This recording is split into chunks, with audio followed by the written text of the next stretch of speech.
जय हिंद दोस्तों।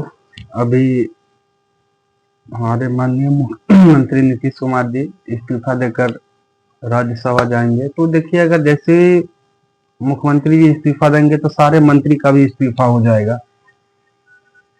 ऐसे ही अगर केंद्र में प्रधानमंत्री इस्तीफा दे तो सारे मंत्री का इस्तीफा हो जाएगा। तो हम समझते हैं कि इसका क्या कॉन्सेप्ट है।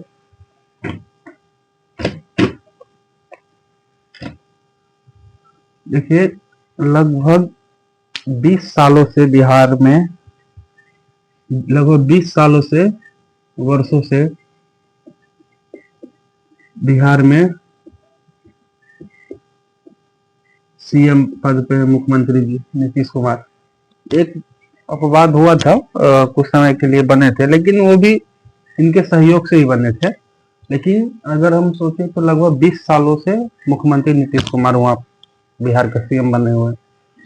तो अभी बीच में आप नीतीश जी का जो स्वास्थ्य है उनको लेकर जैसे कि विवाद हो रहा था कि नीतीश जी का स्वास्थ्य उतना मतलब अच्छा नहीं है, क्योंकि उम्र भी हो गया।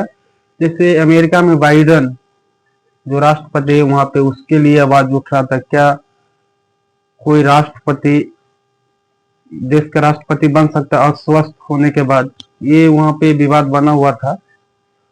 तो बिहार में भी नीतीश कुमार को लेकर ऐसा बना हुआ था, क्योंकि देखिए, स्वास्थ्य तो एक उम्र के बाद सबका मतलब ऐसा हो ही जाता है और उससे पहले भी हो जाता है। तो नीतीश जी का स्वास्थ्य अब उतना अच्छा नहीं रहता है, क्योंकि उनका उम्र हो चुका है। तो देखिए, तो इसीलिए मुख्यमंत्री पद से इस्तीफा देंगे। हाँ, एक बात ध्यान रखना है।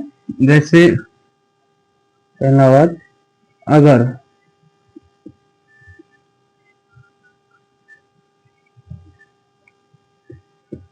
मुख्यमंत्री मुख्यमंत्री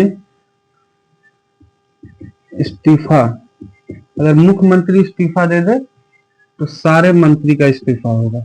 सारे मंत्री का इस्तीफा होगा।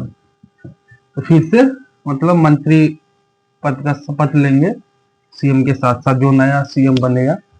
हाँ, यही केंद्र में भी होता है। अगर प्रधानमंत्री इस्तीफा दे दे तो उसका जो मंत्री है सब इस्तीफा दे देंगे। और दूसरा बात ये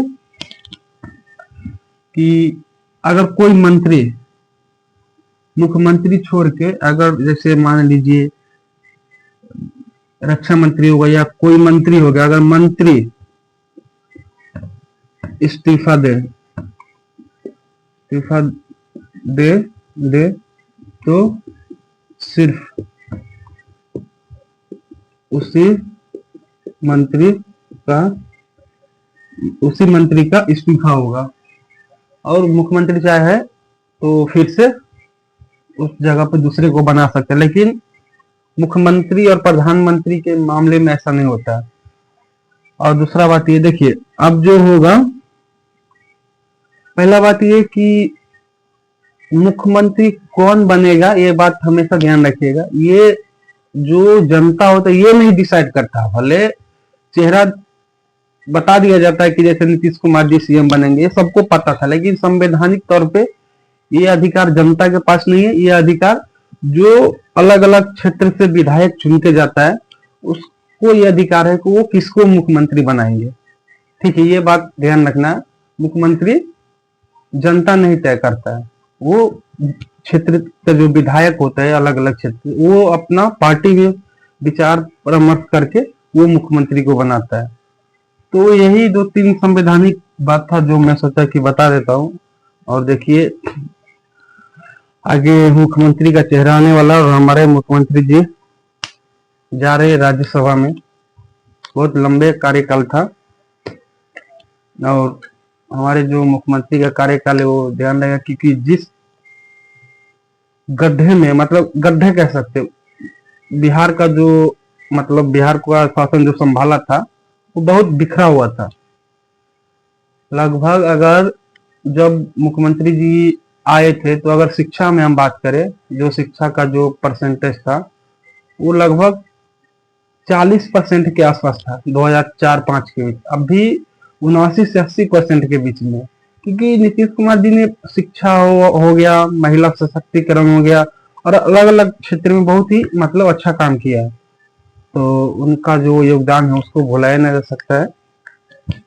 और स्वागत है, राज्यसभा में जा रहे हैं हमारे मुख्यमंत्री जी, धन्यवाद। और अगले मुख्यमंत्री का इंतजार है हम लोगों का।